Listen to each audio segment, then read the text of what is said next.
Bayo Vakoun, l'international ivoirien enchaîne les bonnes prestations au club. Il a été décisif hier dans le jeu de son équipe et hier encore il a fait parler de lui, il a fait parler sa classe, il a fait parler son génie, il a fait parler son sens du but de l'attaquant. Alors dans cette vidéo, nous allons décortiquer un petit peu ce que je pense de ce joueur et sa probable présence lors du mois de mars chez les éléphants.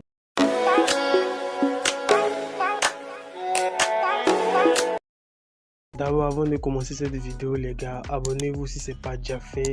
Laissez-moi un like. Dites-moi ce que vous pensez dans les commentaires. Et let's go. Revenons à Bayo Vakoun. Comme je vous le disais déjà dans l'intro, hier encore, Bayo Vakoun a été très décisif. Il a été auteur d'un but. À la 87e minute, l'international ivoirien a marqué Bayo Vakoun. Son équipe était menée déjà 1-0. Il jouait contre Cardiff en Championships anglaise. Son équipe était menée 1-0 et il a marqué le but de l'égalisation. On rappelle que son club était sur une série de 4 matchs sans victoire. Donc hier, Bayo Vakoun, comme sauveur, vient libérer les siens. Il vient leur offrir le but égalisateur qui leur permet de faire nul. Parce qu'ils ont fait nul, il n'y a pas eu de vainqueur dans cette rencontre.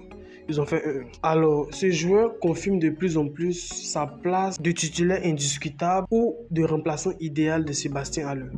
C'est-à-dire, aujourd'hui, lorsqu'on parle de vrai neuf, on fait directement allusion à Bayo Vakoun.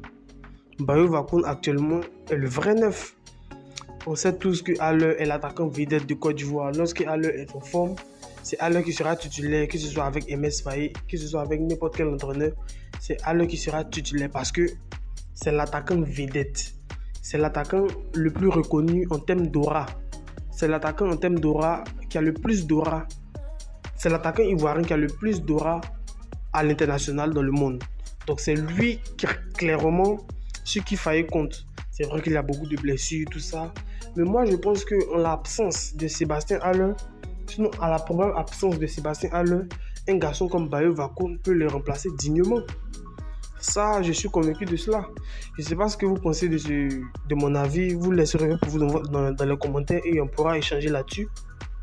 Mais je pense que Bayo Vakoun, que ce soit Evan Guesson, Jean-Philippe Grasso, Christian Kwame et tous les attaquants de l'équipe de Côte d'Ivoire, Bayo Vakoun a un profil assez différent.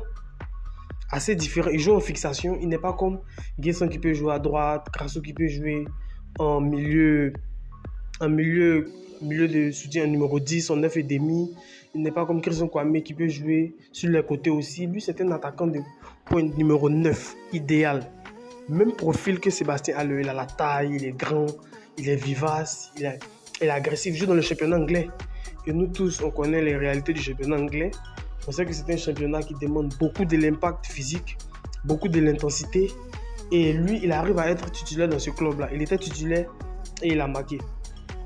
Donc, je pense clairement que ce garçon doit saisir sa chance. Lorsque vous regardez le match de la Côte d'Ivoire, le dernier match des éliminatoires de la Côte d'Ivoire en éliminatoire de la CAN contre le Tchad à Abidjan au stade Félix Houphouët-Boigny. Mais il a été hors norme. Il a marqué un but. Il aurait pu marquer un doublé s'il avait été plus précis ce jour-là. Mais il a marqué un but, ça suffit. Il a été clinique. C'est très bien pour un attaquant. C'est très bien pour un attaquant. À la moindre occasion, il te marque un but. Et c'est ce genre d'attaquant-là dont nous avons besoin réellement avec la Côte d'Ivoire. Parce que le système préférentiel de la Côte d'Ivoire, c'est le 4-3-3. Un attaquant de pointe et 2 ailiers. Donc, Bayo Vakoun sera le profil idéal. Sera le profil idéal pour moi en l'absence de Sébastien Haller. D'ailleurs, lorsqu'on regarde ses stats cette saison, il a joué 26 matchs. 26 matchs qui n'est pas mal du tout. 26 matchs est hors norme. Toute compétition confondue, il a joué 26 matchs, que ce soit en coupe anglaise, en championnat, tout ce que vous voulez. Il a joué 26 matchs au tout. Contrairement à d'autres attaquants ivoiriens qui n'ont même pas joué 20 matchs. Bon, bref. Il a joué 26 matchs. Il a été 20 fois titulaire, c'est très bien. C'est-à-dire un taux de titularisation de 67% sur 87% des matchs. Vous voyez que le ratio est bon. Il est entré en jeu 6 fois. Il a été remplaçant 15 fois. Il a marqué 10 buts, 0 pas décisif, 4 cartons jaunes. Donc, comme je vous le disais, hier, il a marqué son 10e but. Il était à 9 buts. Il a marqué son 10e but hier. Et il rejoint Emmanuel Latz, qui lui aussi joue à Middlesbrough, qui a 10 buts aussi.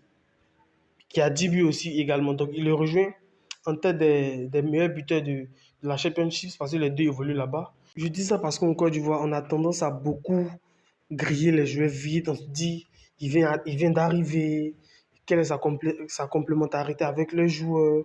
Moi, là, à sa première apparition, à sa première convocation en novembre, moi, je n'étais pas convaincu. Je savais qu'il marquait pas mal de buts en club, mais je n'étais pas assez convaincu de son profil, si ça pouvait marcher réellement dans le dispositif ivoirien. Mais lorsque j'ai regardé le match contre le Tchad, il m'a donné tort. Il a eu raison. Il a été énorme, il était impeccable. Il a eu plusieurs autres actions. J'espère que vous avez regardé le match. Il a eu plusieurs autres actions, mais il a marqué un but.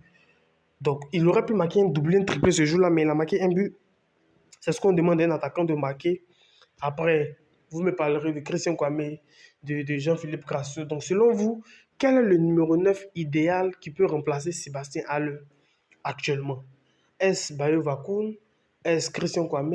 Est-ce Jean-Philippe Grasseux? Est-ce Ivan Guessa qui marche sur l'eau aussi en ce moment à Nice? Donc, je ne sais pas ce que vous pensez de mon avis. Laissez-moi le tien dans les commentaires et ensemble on pourra échanger. Donc, merci les gars d'avoir regardé cette vidéo. Likez la vidéo. Laissez-moi votre avis dans les commentaires. Abonnez-vous si ce n'est pas déjà fait. Et on se retrouve pour la prochaine vidéo. Allez, peace out.